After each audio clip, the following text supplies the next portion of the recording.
Coming up on this episode of Student TV, we'll see that a partner can be helpful, we'll learn how people are trying to protect public education, and we'll make some onigiri. Fasten your seatbelts. This episode of Student TV has been cleared for departure.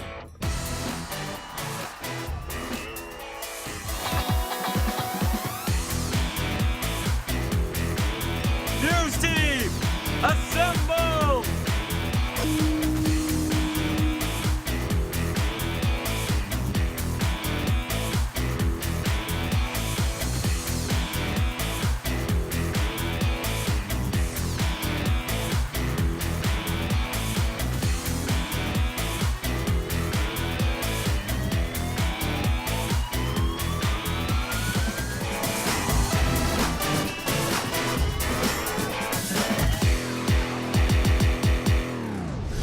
Welcome to Student TV. I'm your helpful host, Sam Spinner. Speaking of help, students at John Erhardt Elementary School made our first video today to show how a partner can be helpful. Here's producer Devin with more. This kid, he's on his homework and he needs help, and a partner next to him helps him. And I got to slam my hands on the table. No way! I like hitting my fist on the table too. Let's watch. I don't understand this. When you're struggling with your work, a partner can be just what you need. This is how you do it. Now I get it.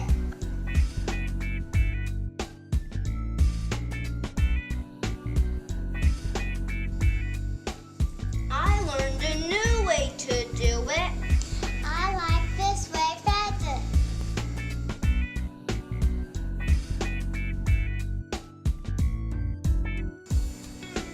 So if I draw 6 sticks and cross out 2, that 6 minus 2 equals 4. Right.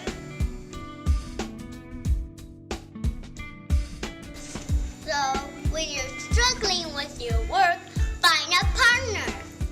If you're as photogenic as me, you'll always take a good portrait photo. But what if you're behind the camera? Do you know what to do?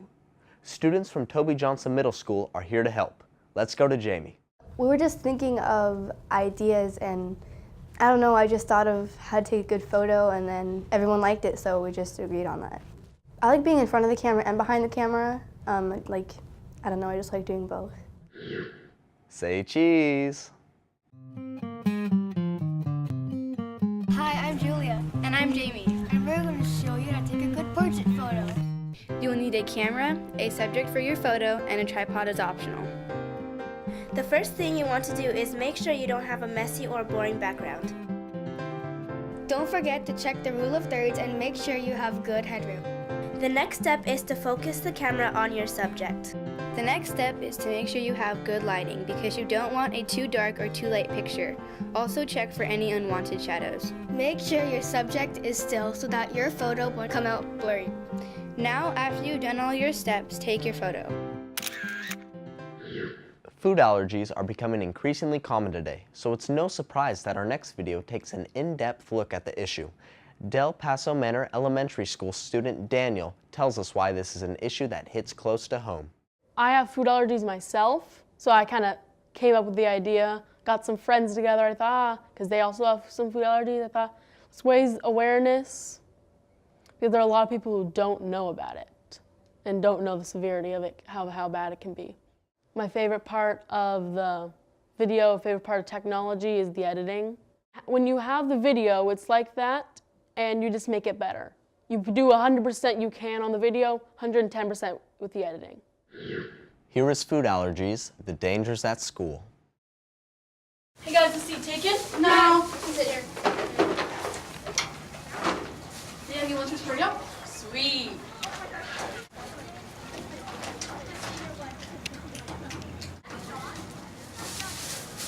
You okay? Yeah, a little itchy. Daniel, are you okay? Daniel?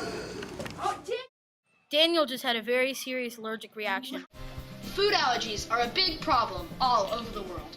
According to Food Allergy Research and Education, somebody is sent to the ER every 3 minutes because of foods just like peanuts, milk, wheat, and soybean.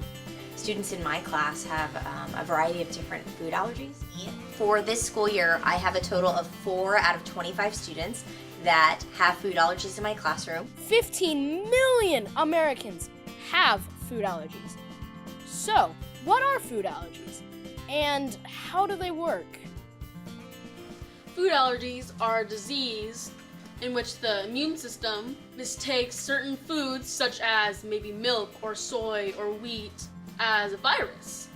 When the immune system tries to attack it, it releases certain chemicals that then make the blood vessels expand, and like the big blood vessel in your neck, it'll expand so you can't breathe. There has been a 50% increase in food allergies since 1997. Teens and young adults are more prone to severe allergy attacks. 90% of all food or allergic reactions happen from milk, eggs, peanuts, tree nuts, soy, wheat, fish, and shellfish. There is no widespread cure for food allergies. Is there any way for someone with food allergies to survive an attack? Fortunately, there is. The EpiPen.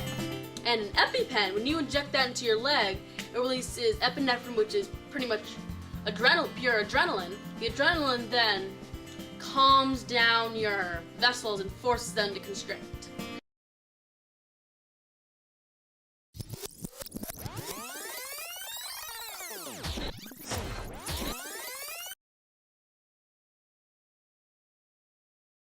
Hey guys, this seat taken? No. Go ahead, sit down. And you want this burrito? Sweet.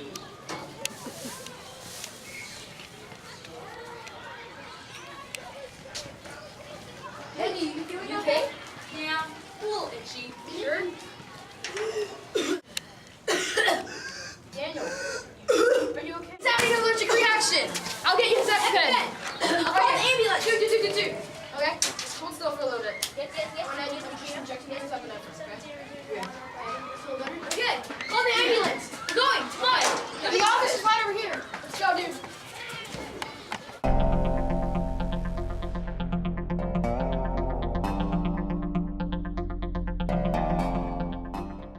The students from Andrew Carnegie Middle School bring us our next video about another key issue. Let's go to producer Tiki for more. We go into a couple interviews about conserving water with students from here, and then we go into pictures of Folsom Lake because it was in a really bad drought when we filmed that, and it still is.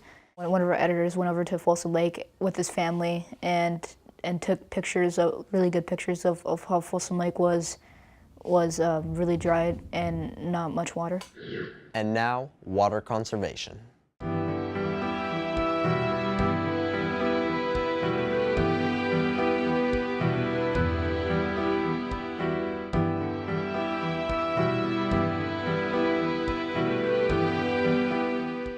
Well, it's not good for Folsom Lake for sure because a lot of the fish are dying and like all the water's gone. I think it's not very good for Folsom Lake and our water supply, and I think we could use some rain right now.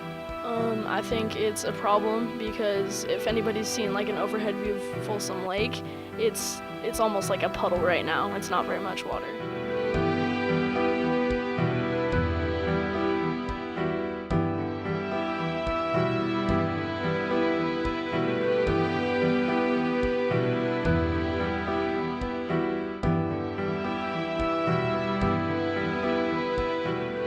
Brushing our teeth, and we should take less longer showers. When you're brushing your teeth, you should turn off the water so it doesn't run and you don't waste water. We could turn off the sprinklers when we don't need them and only turn them on when we do. I think just taking shorter showers would go a long way. Turning off the faucet most of the time, just the little things that you need to think about could make a bigger difference. If you're doing the laundry, you can put a full load of clothes into the washing machine so you don't waste any water. By taking shorter showers? You can put a bucket in your shower. Also, just making sure no water is on when it doesn't need to be on. Well, when you're drinking some water and you have some left over, you can just put it in the plants to water them. After the break, we'll make some onigiri. Stay tuned. The City of Elk Grove reminds you, keep us green and clean. Only leaves, grass clippings, tree and shrub prunings go in green waste carts. Pet waste, garden hoses, and flower pots go in trash carts. Thanks for keeping us green and clean. Learn more at egtrashrecycleservices.org.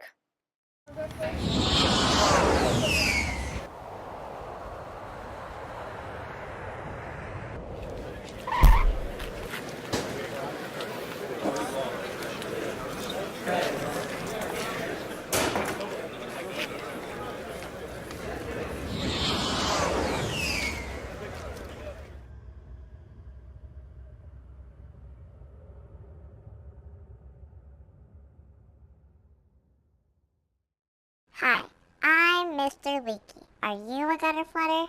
Overspray and runoff are two things to check to see if you are flooding your gutters. Overspray occurs when your sprinklers are spraying things other than your lawn, and runoff occurs when water simply runs from your property into the gutter. Don't be a gutter flooder. Prevent overspray and runoff. Earn your blue thumb today. Okay. Hi, Lexi. What are you coming? My friend. That looks like fun. Could I join in? No, these are my markers. That's not very nice. If I had markers, I would choose you. You're right. I'm sorry. Here. Thanks. Sharing is caring.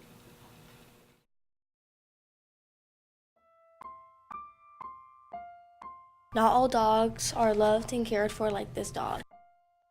In 1 year, there are over 100,000 reported animal abuse cases involving dogs.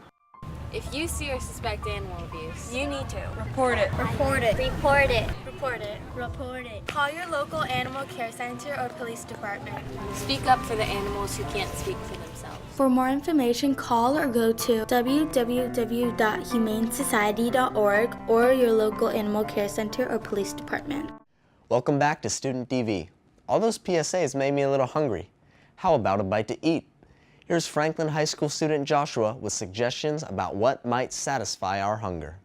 Onigiri is a traditional Japanese food. It tends to be a rice triangle or ball filled with a meat paste or a vegetable paste. My friends and I have always been really inspired by Japanese foods and culture and such, so we decided, why not make a video about it? I've always been a big storyteller kind of guy, and so whether it's an instructional video like this one or a narrative story, I just like the idea of bringing what I think to life and being able to show it to other people. Let's make some onigiri. Hello, my name is Tristan Hayes. Now let's imagine we were in Japan. This is Japan.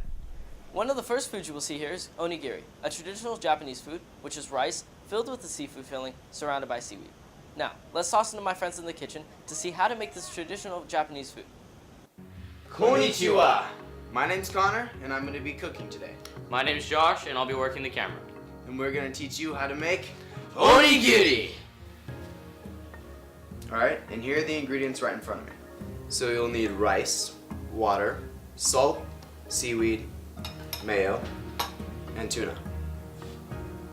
When you're done with your rice, take it out of the pressure cooker.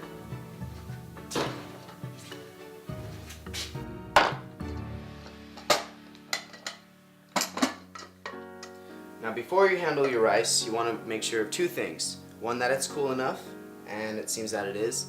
And second, you want to mix your salt and your water.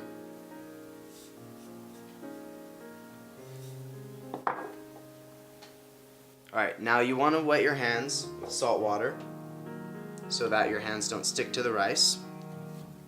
Okay, and now you're ready to handle it. So you want to get about a fistful of rice, just enough to fill your palm. So to make the shape of your rice, you want to make an L shape with your fingers and just make the shape of a triangle. Now while I'm shaping the rice, Josh is going to be showing you how to make the tuna mix. Now, to make your tuna mix, you're going to be mixing your tuna together in a bowl with your mayonnaise.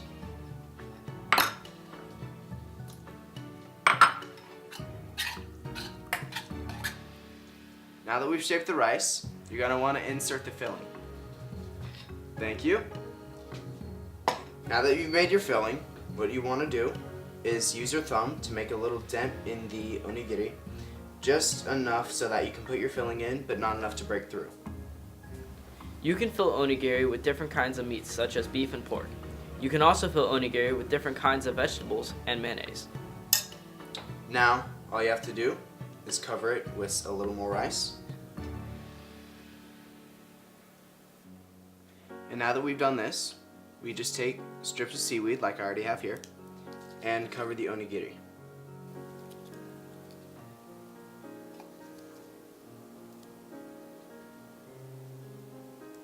And now, you've made your first onigiri.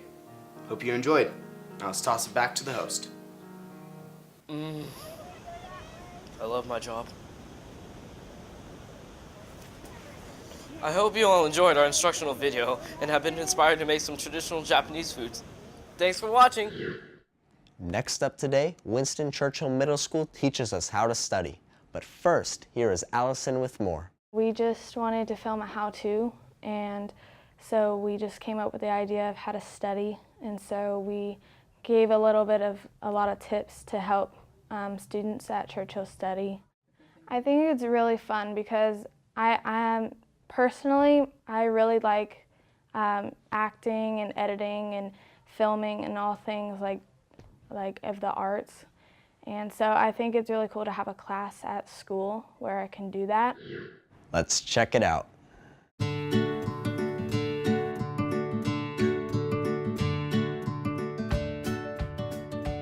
How to study. Step 1. Collect your materials to help you study. Step 2. Check your planner for upcoming exams or tests. Step 3. Review your textbook. Step 4. Take your own notes. Step 5. Review class notes. Step 6. Create flashcards to review. Step 7. Test yourself with your flashcards.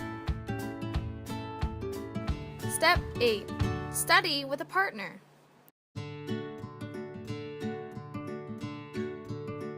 Step 9. Don't be afraid to ask your partner for help.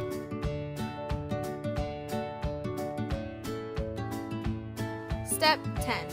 Have your partner quiz you.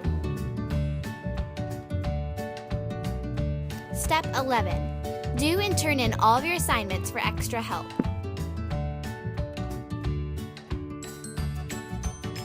Step 12.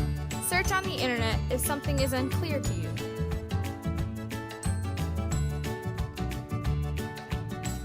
Try not to get distracted or off task.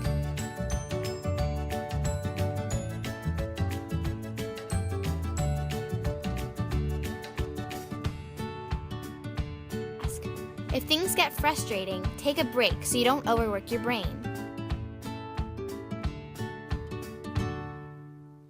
Then go right back to work.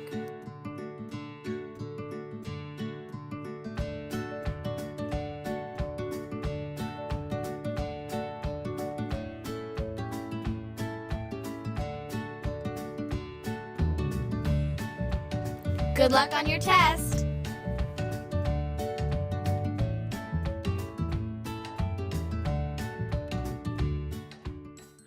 Protecting Public Education is an in-depth documentary out of Franklin High School that explores the changes public schools are facing today. I'll let student producer Cherrish explain. There is this reformist movement in the public education system where public schools are being moved into charters. They're being closed down based on test scores. It's a very complex situation. So at first we were like, how are we going to tackle this? And we didn't exactly know what side we were going to go with when we first went into it. It was really a collaborative effort. We really all put a lot of effort and time into it. Let's take a look. What is the future of our public education system? Reformers have been at work since before the 1820s, but what are the aims and true ambitions of modern-day reformers? Major corporate companies, including Pearson's, are standing as major beneficiaries to billions of dollars cut from Obama's budget plan, meant to improve public education systems. Are we oblivious to the truth that lies behind a facade of testing and innovation? Are testing strategies such as Common Core substantial grounds to deem schools failing? By the spring of 2008, Michelle Rhee alone had dismissed 36 principals, 22 assistant principals, and nearly 300 teachers in the DC district. There are people who have climbed their way on the political ladder by promoting the idea of closing failing schools. They're entrepreneurial, as she said, and so it absolutely is not of benefit to the students. Is privatization an entrepreneurial enterprise, or is it truly aiming to improve a student's education? In 2002, the Bush administration implemented a stringent system focused on standardized testing and drastic consequences, called No Child Left Behind. This organization demanded student testing in reading, math, and science annually in grades 3 through 8 and once in grades 10 through 12 as a means of evaluation. In 2012, President Obama replaced this policy with his own Race to the Top initiative, dedicating over $4 billion to encourage transformative change within schools. However, scathing critique followed Obama's new initiative as it evaluates teachers in relation to their students' test scores, much like the No Child Left Behind program, which implemented student testing to mark adequate yearly progress. But what defines adequate yearly progress? And what are the repercussions for the schools who fail to meet these standards? Well, the states determine the adequate performance level for their respective schools, based on the lowest performing schools in the region. If identified for school improvement for 2 consecutive years, schools must face the danger of replaced staff, including the principal, or complete closure and transformation to a local charter. Once a supporter of No Child Left Behind, Diane Ravitch has moved to the opposite side of reform. Charters should be for the children who are not making it in public schools. They should be for children who dropped out. They should be for autistic children. They should be for children who have tuned out and who need extra motivation. Ravitch documented her many concerns of an entrepreneurial enterprise in her latest book, Reign of Error. She speaks of a long history of bemoaning critics, claiming that our education system is in grave danger, despite the fact that our high school passing rate is the highest it's ever been. She claims that the standardized testing is not the way to decide whether a school is failing, and that the creation of charter schools will not close the achievement gap. And then comes the hopes that we can really count on the test to tell us how the kids are doing and how the school is doing and how whether the teacher is a high-quality person or not. On the other hand, Michelle Rhee, founder and CEO of the Students First organization, is in full support of the reform movement. For the last 18 years, Rhee has been giving children what she calls a complete education, preparing them to work in the real world. In her book, Radical, Fighting to Put Students First, Rhee describes her own life experiences to propose her plan to improve the education system. As Chancellor of District of Columbia Schools, Rhee introduced an evaluation system where 50% of a teacher's efficiency was determined by student test scores. After implementing the system for 1 year in the DC public school system, 16% of teachers got the highest ranking exceeding expectations. If the teachers continued to excel, they would be eligible to receive up to $25,000 in bonuses. Is it fair to use test scores as the determinant of teachers' effectiveness in the classroom and the amount of pay they receive? Those supporting reform and opposing reform all would like to see the achievement gap narrow, but what is the right way to go about it? What you need to do is you need to get teachers from the communities that the kids come from, and then you need to improve the conditions in the classroom. Class size is essential, adequate funding is essential. Particularly important is having skilled teachers, but it's not just skilled teachers, it's skilled teachers who stay in a school over a period of time. And one of the things that charters tend to do is they burn through teachers. So they get a lot of teachers who are there for a year or two and then they're gone. Frankly, it takes you 4 or 5 years to learn to be a decent teacher. Whatever the problems are, and there are problems, real problems in the public schools, the public can actively address those problems if we have our schools under private ownership, the public will have even less access to the public schools. If a school is failing, changes should be made so all students receive a proper education that prepares them for jobs in the real world. However, standardized testing is not the way to deem students, teachers, schools, or districts as failing. Funding should be forwarded to enhance our public school systems, not to close them based on an inefficient and strict string of testing. Video games can be a lot of fun, but how do you know which game is appropriate for your age level? Our next video from Frontier Elementary School should answer that question. Hey Calvin, could you explain it for us? There's like a garage sale that happening, and there was video games that had different ratings, all of them. And there's E for everyone 10 and up. There's I forgot the other ones. Here is how to use official ESRB video game ratings.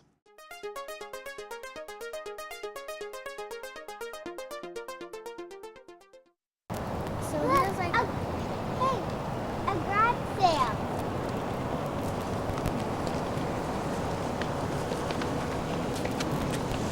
You can take anything you want for $20. I think I'll take this one because it's EC stands for Early Childhood. It is for young children. Thank you. I think I'll take this one. E for Everyone may contain mild cartoon violence and mild language.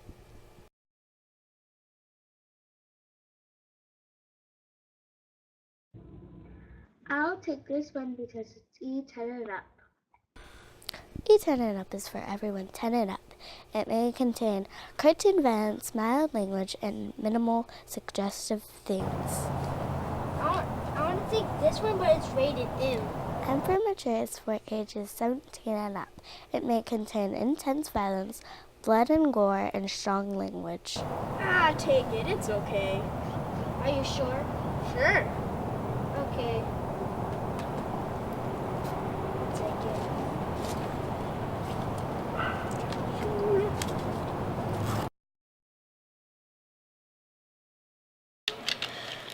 Man, that was scary! Man, I should have listened to the video game ratings. Next time I shouldn't buy T14 games or M-rated games. T14 is for ages 13 and up. It may contain violence, suggestive themes, crude humor, minimal blood, gambling, or strong language. That does it for this episode of Student TV, but don't feel blue. There is still more Student TV to watch at any time online at secctv.org. I was your host, Sam. See you next time. I was Sam. Am I Sam? I am Sam. Was I Sam? My favorite part about making videos is just the result, like the outcome in the end, because you've been working so hard on this and you've been like waiting to see how it would come out, and just everybody just coming up to you saying, wow, that was really good. It was a marker video. I was coloring and I was being the mean person. It was just acting though. Yeah, I'm a little shy around cameras sometimes. I'm not.